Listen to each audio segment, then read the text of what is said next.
Cytoplasmic extension. In last class, we have discussed about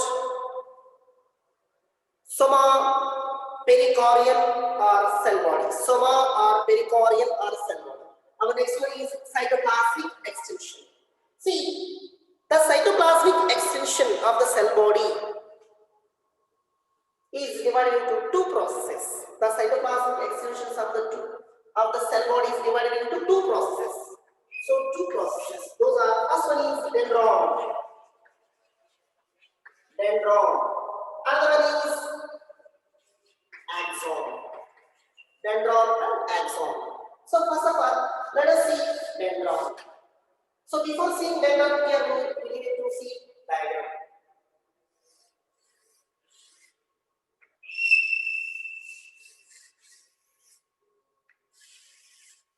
So this is the cell body.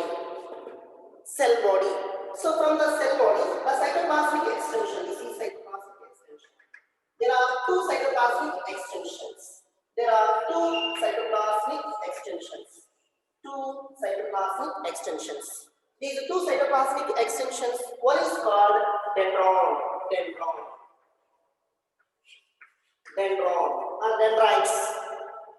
Another one is called axon. First of all, let us see dendrons. Okay, so dendrons are wide processes. Dendrons are small, wide processes that break up into numerous fine branches. See, dendrons are small. These are small. Dendrons are small. These are dendrons. Dendrons are small, wide processes.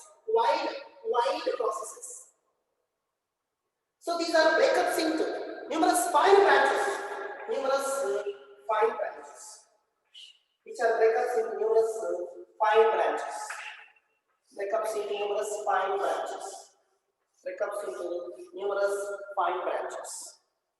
These are break up into numerous fine branches, which carry nerve impulses from another neuron to cytoplasm, to cell body. From the cell body, connected to the axon. That is called dendrons. Okay, these are small, wide processes, breaks up into numerous fine branches called dendrons, which carry nerve impulses from another neuron to the cell body.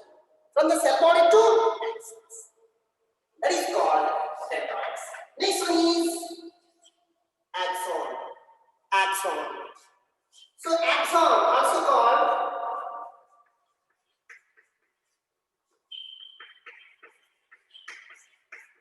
nerve fibrils or nerve fibers. Okay, axon also called nerve fibers.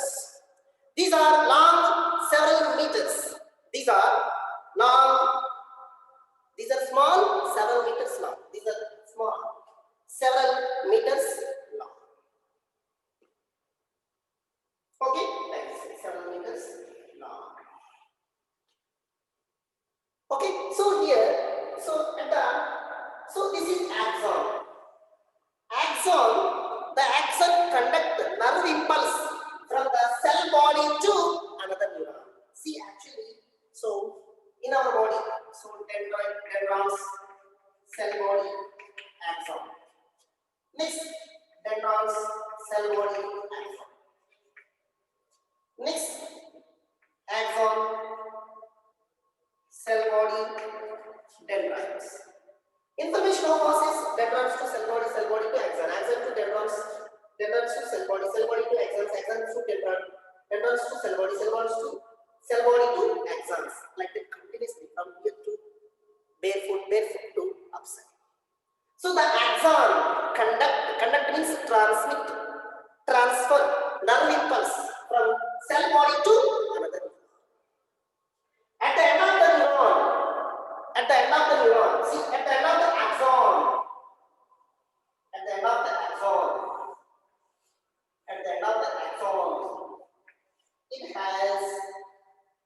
it has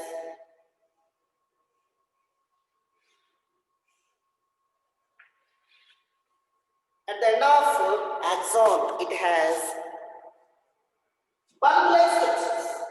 It has bulb-like structures. It has small bulb-like structures. It has small bulb-like. It has small bulb-like structures. These bulb-like structures are called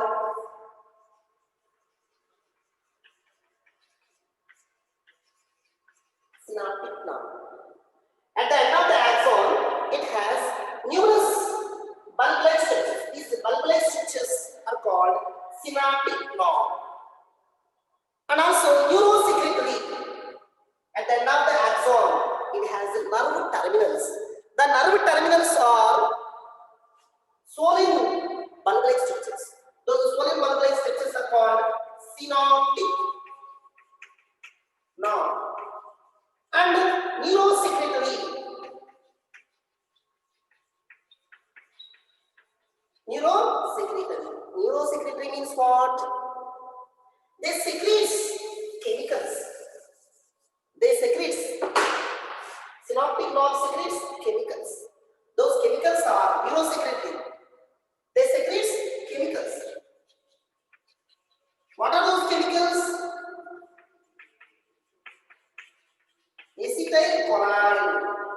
Acetylcholine, adrenaline. These two are collectively called neurotransmitters.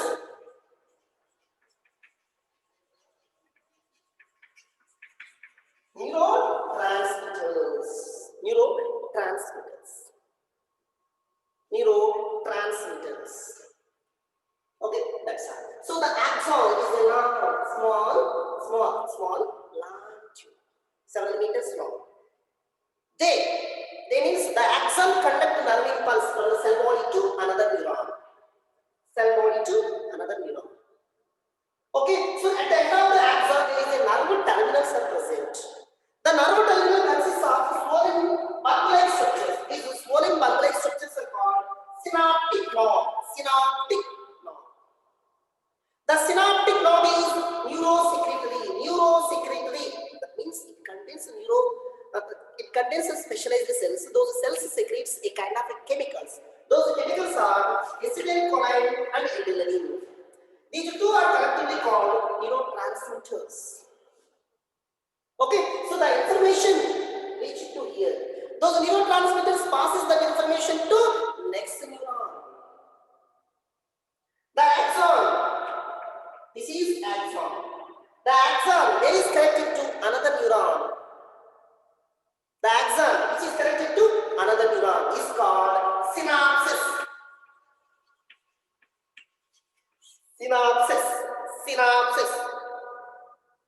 So this is axon. Nerve terminals, synaptic knob. Exactly, synaptic knob is communicate with another neuron. Already I said to you. Neurons, cell body, axon, nerve terminal, dendrons, cell body, axon, nerve terminals. So, nerve terminal is a part of axon. That's why specifically nerve terminal we will not show. Axon is communicate with another neuron.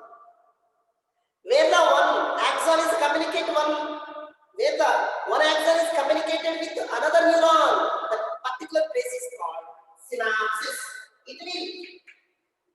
So it is connected to another axon. Dendrons are connected to cell body. Cell body is connected to axon. This axon is connected to another dendron. So this place, axon and dendron, where is connected with each other? That particular point is called synapses. One more definition. The axon which communicate with another neuron is called synapses. Okay, man? That's all. Next one here, each axon. This is called axon. Each axon is filled with a cytoplasm.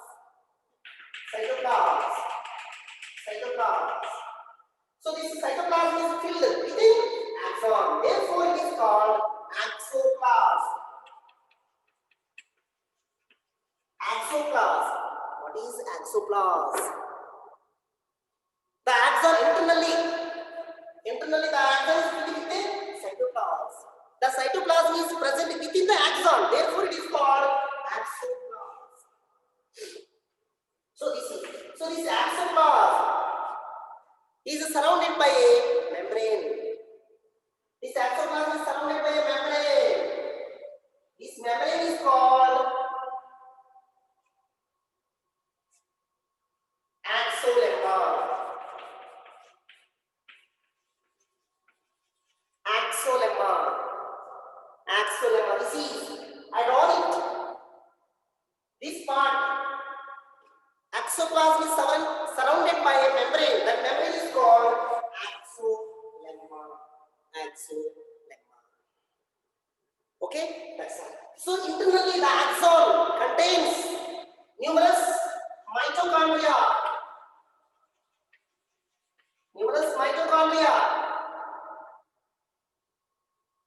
Rough endoplasmic reticulum, etc. Okay, so it contains numerous mitochondria, rough endoplasmic reticulum, but lacks Nissen's granule. As I said, Nissen's granules are here present, but here absent. But lacks Nissen's granules, Golgi complex, and nucleus. But axon contains mitochondria, rough endoplasmic reticulum, again neurofibrils. As I said that neurofibrils is responsible for the transportation of proteins. Numerous mitochondria, neurofibrils, and rough endoplasmic reticulum are present in the axoplasm, but lacks Nissen's granules, Golgi apparatus, and nucleus. Nucleus is present in the cell body only. Okay. So actually, the axon is covered by myelin sheath. So depends upon presence or absence. Of myelin sheath. Neurons are two types: myelinated neurons, non-myelinated neurons. Myelinated neurons and non-myelinated neurons. See, so generally here.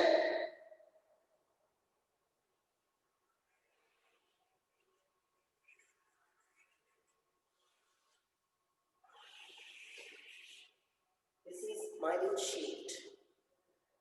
There are two types of nerves. One type of nerves are myelinated neurons. Another is non-myelinated neurons. Okay, so this myelin sheath is covered by this myelin sheath.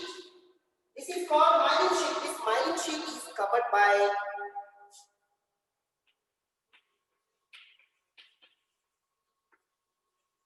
neurilemma. The myelin sheath is covered by, this is myelin sheath. The myelin sheath is covered by continuous layer that is called neurilemma. This is myelin sheath. This myelin sheath is covered by continuous layer called neurilemma. This myelin sheath is covered by a continuous layer which is called neurilemma. So this is the explanation about the axons. But actually in textbook this much huge information not there. But when we will start my object, what the bits I have given to you, when we are starts discussion about those bits, if you learn this level, those bits easily you can keep answers fastly. Okay, so when this object discussion comes particularly, at that moment this much information on that particular bit time I will not say. I can say, but time 22 chapters plus 22 chapters all together, 44 chapters needed to keep discussion. Types of neurons.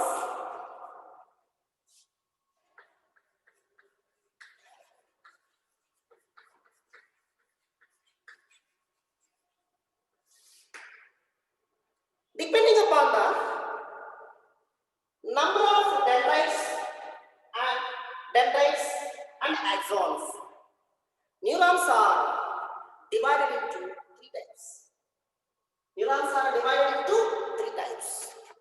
Those are, first one is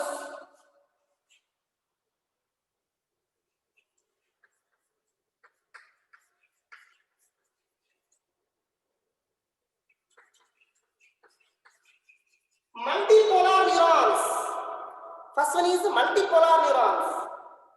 Second one is bipolar neurons. Bipolar neurons. Third one is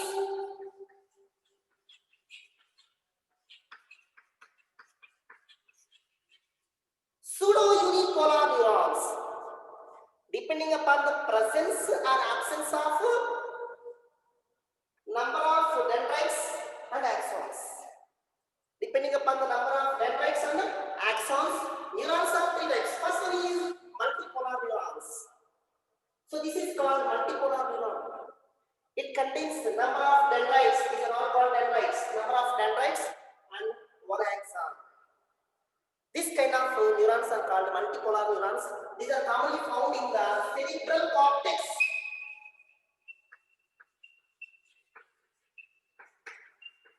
Or pyramidal cells of the cerebral cortex. Pyramidal cells. Pyramidal cells in cerebral cortex. So cerebral cortex, outermost part of the forebrain is called cerebral cortex. Outermost part of the forebrain is called cerebral cortex. In that cerebral cortex region, multipolar neurons we can form. Bipolar neurons. Bipolar neurons. The word itself saying the meaning bipolar. That means what? The cell body is center present. The cell body is present center. This is axon. Two axons. Two axons are arranged from. Two axons are arranged either sides of the cell body. So this is called bipolar. Bipolar. One axon, another axon. Two axons are formed on either sides of the cell body. This kind of neurons are commonly found inside of the retina. Inner side of the retina. Bipolar neurons found in inner part of the retina of the eye. Innermost layer of the eye is called retina. In that retina region, bipolar. Eye, in our eye, innermost layer, our eye consists of three parts: outer, middle, inner. Innermost layer is called retina. Inside of the retina, bipolar neurons we can form. Okay? Pseudo-unipolar neurons. Pseudo-unipolar neurons. See here, pseudo-unipolar neurons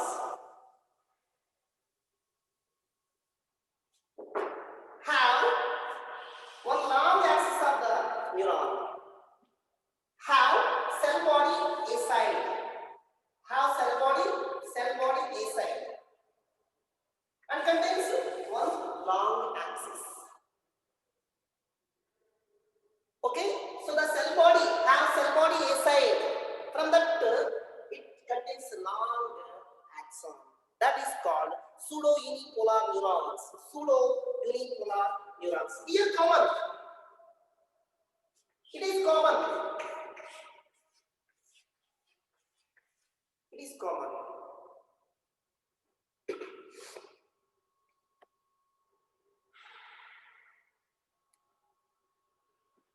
Okay, see here, pseudo-unipolar nerve. Pseudo-unipolar nerve have cell body aside and contains long axon. Okay, so these three types. Multipolar nerve means first, what I said, that is called multipolar nerve. In common in textbook, it was there commonly. So it contains number of dendrites, cell body, axon, nerve terminals. This is called multipolar neurons. These are commonly present in pyramidal cells of the cerebral cortex. Pyramidal shaped cells are present in the outer part of the brain, that is called cerebral cortex. In the cerebral cortex region, we can find the multipolar neurons.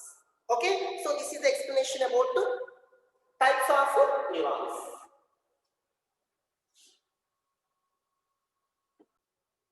Next topic, neuroglial cells. In the central nervous system, the connective tissue is almost absent. See, our brain, our nervous system is divided into central nervous system, peripheral nervous system, and autonomous nervous system. Okay, so yesterday the indirect part we have seen. In the central nervous system, the connective tissue, the connective tissue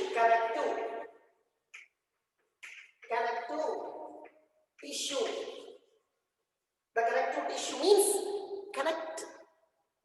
connecting organs. One organ is connected to another organ by connective tissue. That kind of a connective tissue is almost zero, almost absent. In the central nervous system, the connective tissue is almost zero.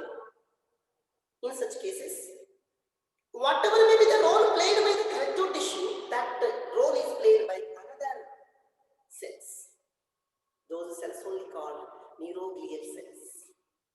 Majority of the interneuron space is filled with a specialized cells. Those cells are called neuroglial cells. Everybody listen, it is very important. Objective discussion. Okay, objective discussion I am saying. For word no need. Okay, as an extra information I am saying.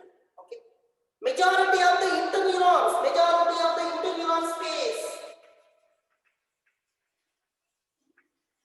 Majority of the interneuron space is filled with a specialized cells. Those specialized cells are called neuroglial cells. Here, let us see what are interneurons. Interneurons are present. The what only say in the meaning interneurons. Interneurons are present in between sensory and motor. Here sensory neurons, here motor neurons. In between these two, whatever may be the neurons are present, those neurons are called interneurons. Majority of the interneurons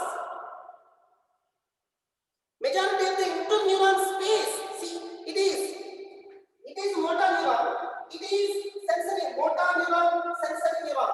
In between the space, majority of the interneuron space is filled by specialized cells. Those specialized cells are called neuroglial cells. These neuroglial cells number have greatly outnumber neurons. Outnumber neurons means what? Neuroglial cells number is 10 times more than the neurons. These cells greatly outnumber neurons.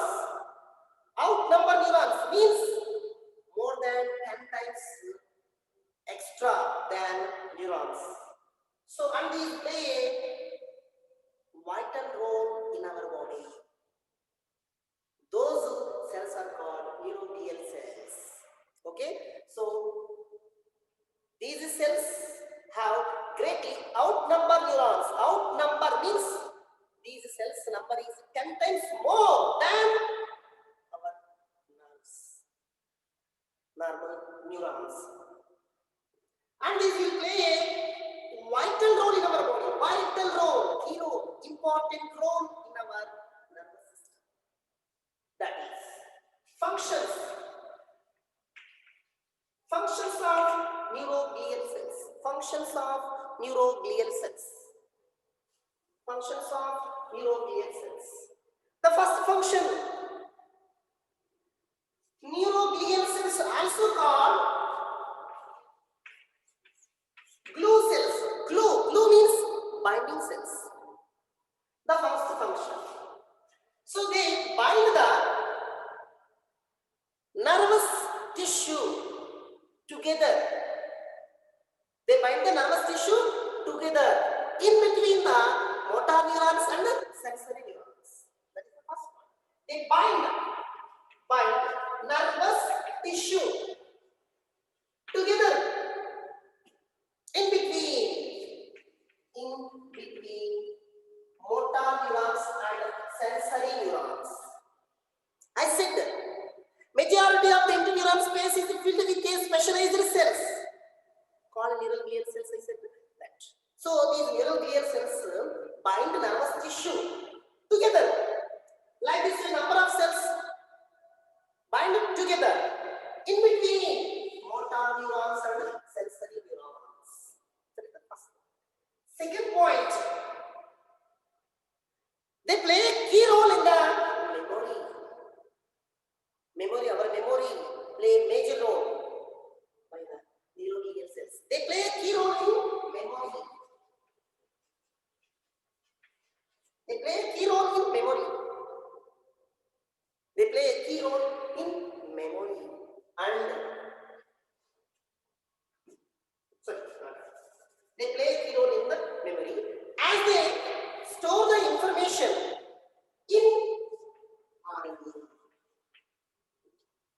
Neuroglial cells play major role in memory as they store the information, whatever the information we are receiving, that information is stored in RNA. That is second point. Third one, neuroglial cells. The neuroglial cells provide nourishment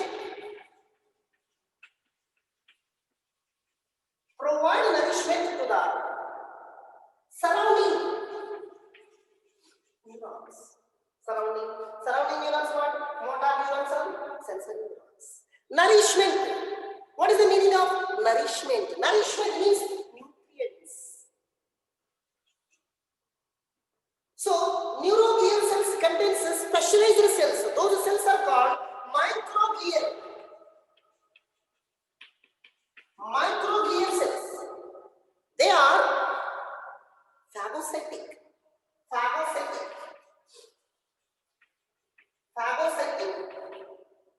and engulf germ cells are foreign particles at the time of injury of the brain. Whenever during accident, if our brain is damaged, or during surgery, if our brain is damaged, at that moment there is a chance to enter germ cells or any other foreign bodies or microorganisms. At that moment, neuroglial cells contains special cells. Those cells are called microglial cells. These microglial cells nature is phagocytic. Kill them. Engulf germ cells or foreign particles or microorganisms at the time of injury of the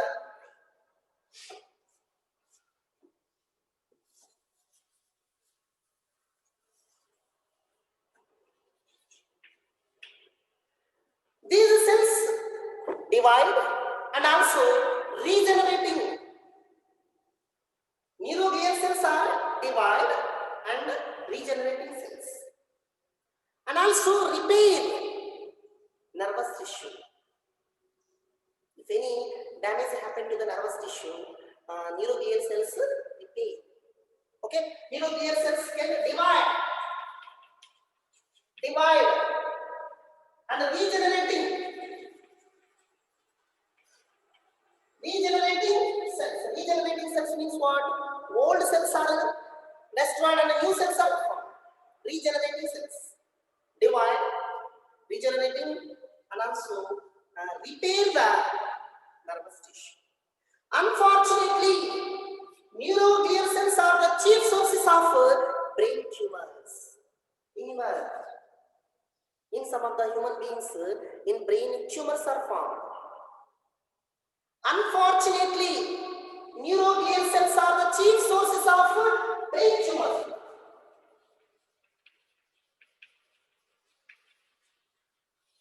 Brain tumor. Yes, in some members, brain tumors are formed. In my father body, in brain, a number of tumors are formed. Actually, he was healthy. He don't have any bad habits.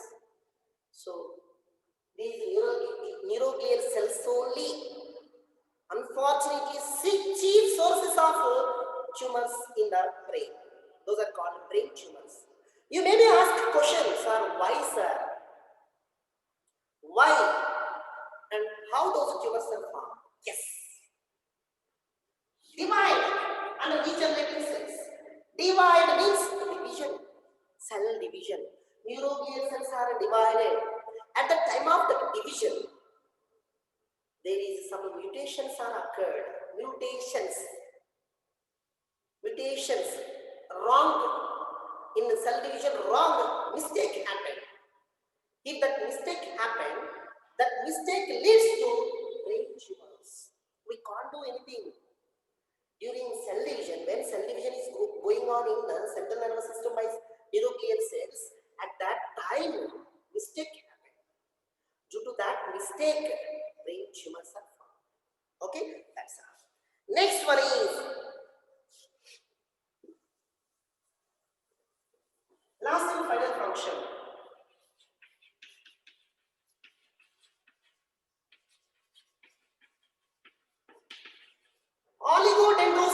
Oligodendrocytes. These are specialized neuroglial cells are present in the central nervous system. Oligodendrocytes. Oligodendrocytes. These are specialized neuroglial cells are present in the central nervous system. Central nervous system. Central nervous system means both gray matter and white matter. The brain consists of upper surface of the brain is gray color. Deeper layers of the brain is white color. That means what? In both the places, specialized neuroglial cells called oligodendrocytes. These oligodendrocytes synthesize or produce myelin sheet, specialized sheet, myelin sheet around the axon. Myelin sheet around the axon. So this is the myelin sheet around the axons. Schwann cells. Schwann cells. The Schwann cells are absent in central nervous system. What is the role of Schwann cells? I will say. These Schwann cells are absent in the central nervous system. Okay, that's it.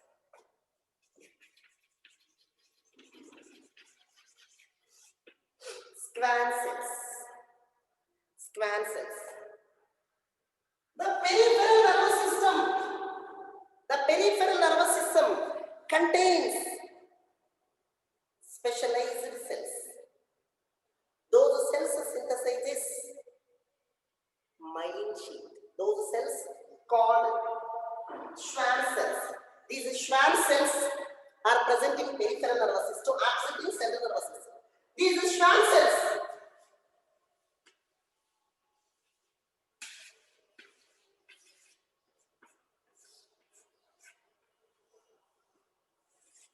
Schwann cells. These are Schwann cells. These Schwann cells synthesizes fatty insulating substance called myelin sheet.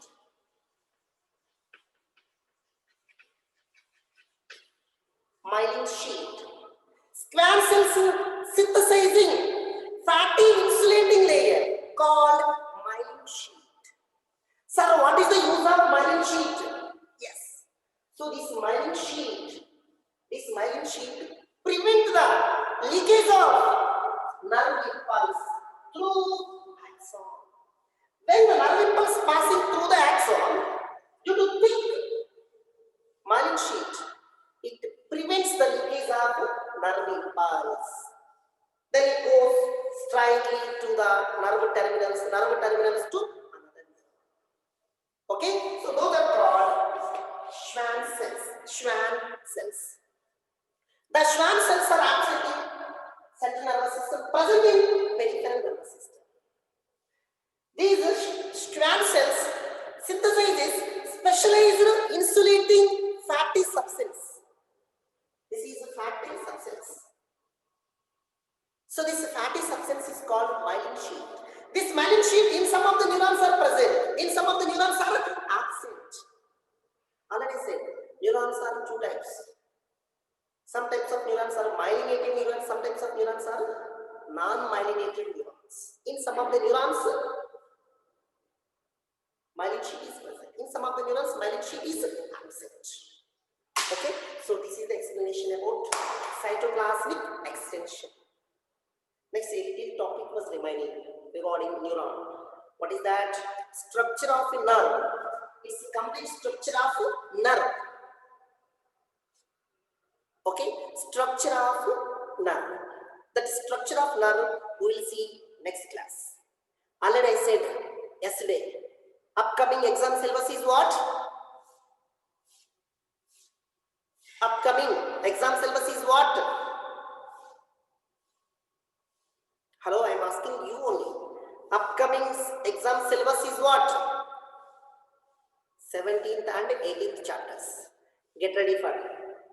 Okay, so after if you write one more time that test subject to and objective, then I will start conducting 19th chapter, 20th chapter. 19th chapter alone. 19th chapter it is difficult.